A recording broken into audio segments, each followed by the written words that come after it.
Sir Satyamurthy గారు, ఇప్పుడు నేను చెప్పినట్టు రెండు తెలుగు రాష్ట్రాల్లో కూడా మహానాడు ఎంత హైలైట్ అయిందో కుటుంబ కథా చిత్రం కూడా అంతే హైలైట్ అయినట్టు కనిపిస్తుంది. ముఖ్యంగా ఇటు కవిత విషయాన్ని తీసుకున్నట్టయితే ఆవిడ కొత్త పార్టీ అంటున్నారు, వాళ్ళ అన్ననే టార్గెట్ చేస్తూ మాట్లాడుతున్నారు. సో జగన్మోహన్ రెడ్డి గారు మహానాడుపై చేసిన వ్యాఖ్యలు మీరు ఆల్రెడీ వినే ఉంటారు. మీ అభిప్రాయం ఏంటి దీనిపైన? అంటే ఇక్కడ మీరు 3 కుటుంబాలని తీసుకున్నారు. ఇందులో 2 కుటుంబాలకి చాలా దగ్గర పోలిక ఉంది. ఒకటి జగన్మోహన్ రెడ్డి కుటుంబానికి, 2 కేసీఆర్ కుటుంబానికి. ఆ 2 కుటుంబాల్లో దాదాపుగా ఒకటే స్టోరీ నడుస్తూ ఉన్నది. తెలుగుదేశం సంగతి పక్కన పెట్టండి, ఎందుకంటే వాళ్ళదే అది తెలుగుదేశం పార్టీ. మహానాడు అదొక పొలిటికల్ కాంగ్రిగేషన్. అది Telugu Desam party general body meeting. అది ఆ జనరల్ బాడీ మీటింగ్లో వాళ్ళందరూ వచ్చి పార్టిసిపేట్ చేశారు. బాలకృష్ణ రాలేకపోయాడు. బాలకృష్ణకి వేరే దేశాల్లో షూటింగ్లో ఉన్నాడు, అందువల్ల ఆయన రాలేకపోయాడు. ఆ విషయం ఆయన చెప్పాడు, అందరికీ ప్రపంచం మొత్తానికి తెలుసు. ఈ 2 కుటుంబాలకి చూస్తే, అంటే జగన్మోహన్ రెడ్డి కుటుంబానికి, కేసీఆర్ కుటుంబానికి చూస్తే, ఇప్పుడు 2 కుటుంబాల్లో కూడా దాదాపుగా ఒకే రకంగా ఆ పోరాటం నడుస్తూ ఉన్నది. ఈ పోరాటంలో ఎవరు అంటే అన్న చెల్లెలు. అక్కడ జగన్మోహన్ రెడ్డి కుటుంబంలో అన్న చెల్లెలు వాళ్ళ ఫైటింగు, ఇక్కడ కేసీఆర్ కుటుంబంలో కేటీఆర్ కవిత ఫైటింగ్. వాళ్ళు అక్కడ ఆస్తుల కోసం కొట్టుకుంటున్నారు. అంటే పొలిటికల్ టజిల్ కూడా ఉంది అక్కడ. జగన్మోహన్ రెడ్డికి షర్మిలకి పొలిటికల్ టజిల్ కూడా ఉంది. ఇక్కడ కూడా ఆస్తుల గొడవ పైకి రాలేదు, కానీ తెలంగాణలో కూడా ఆస్తుల గొడవ ఉంది, పొలిటికల్ గేమ్ ఉంది. తెలంగాణలోనేమో పొలిటికల్ హైలైట్ అవుతున్నది.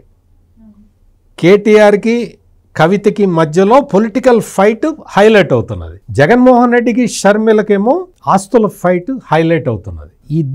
ఇద్దరు అన్నా చెల్లెళ్ళకి ఇద్దరికి కూడా ఇటు ఆస్తులు కావాలి, రాజకీయంగా వాళ్ళకి ఒక ఉన్నత స్థితి కావాలి అన్న కోరిక చెల్లెళ్ళకే ఉంది. ఈ అన్నలిద్దరు కలిసి వాళ్ళని తొక్కేస్తున్నారు. రకరకాల కారణాలు చూపించి తొక్కి అవతల పడేస్తున్నారు. అసలు ఎవడన్నా చెల్లెలు ఎవరన్నా అడిగితే అసలు అన్న ఇంకా వేరే ఏం ఆలోచించడు, అట్లా ఇచ్చేస్తాడు. నీకు ఏం కావాలంటే అవి తీసుకోమ్మా.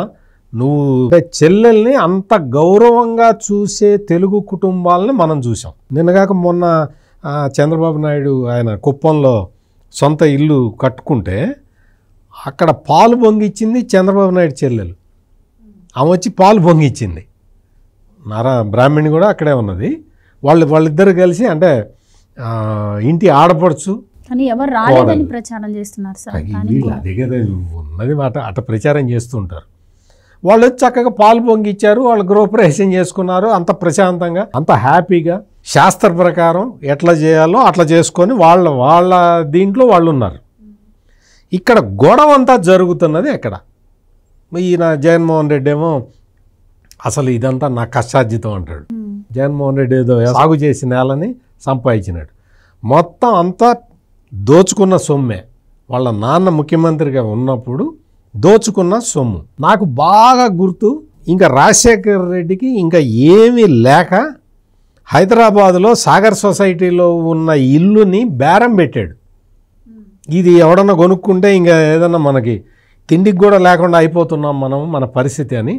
అంటే దాదాపుగా డౌన్, రాక్ బాటంకి వచ్చేసింది ఫైనాన్షియల్గా ఆ కుటుంబం. అప్పుడు అతను ముఖ్యమంత్రి అయ్యాడు. ఇంకా ముఖ్యమంత్రి అయిన దగ్గర నుంచి దోపిడీ, అడ్డగోలు దోపిడీ, ఇల్లు అమ్ముకునే స్థాయి నుంచి జగన్మోహన్ రెడ్డినే మనం చూసాం కదా.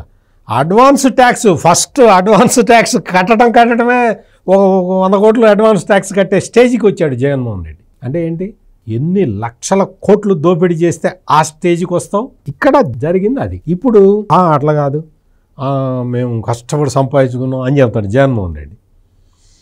ఆ దొంగ ఆస్తి కోసం తల్లిని తిడతాడు. అసలు నువ్వు నాకు తల్లి గట్ట పుట్టావు నువ్వు అంటాడు. ఆమెకి ఈయన పుట్టాడా, ఈయనకి ఆమె పుట్టిందా? నువ్వు తల్లి మీద నిందలేసే కొడుకును మనం ఎక్కడన్నా చూస్తావా? ఆస్తికి, తుచ్చమైన ఆస్తి కోసం, అది కూడా ఒక కంపెనీ. నీకు 100 కంపెనీలు ఏడ్చినాయి. ఈ లిక్కరు దొంగ డబ్బులతో ఇంకొక 100 కంపెనీలు పెట్టాడు. ఈ ఒక్క కంపెనీ ఇప్పుడు సరస్వతి పవర్ వదిలేస్తే ఏమవుతుంది? అది ఏముంది అందులో? అది కూడా కొట్టేసిన ల్యాండ్లే కదా నీ దగ్గర ఉంది. దానికి నా తల్లి అన్ని అబద్ధాలు చెబుతున్నది. అసలు నా తల్లికి నేను ఇవ్వలేదు, ఆమె గుంజుకున్నది, నన్ను మోసం చేసింది అని ఎన్సీఎల్టీలో కేసేసాడు. ఇక్కడ తెలంగాణలో చూస్తే అదే పరిస్థితి. కేటీఆర్ వచ్చి కవిత ఏదో వాళ్ళ నాన్నకేదో ఉత్తరం రాసింది, నాన్న చూడు పరిస్థితి ఉంది, పార్టీ మునిగిపోయేలాగుందని.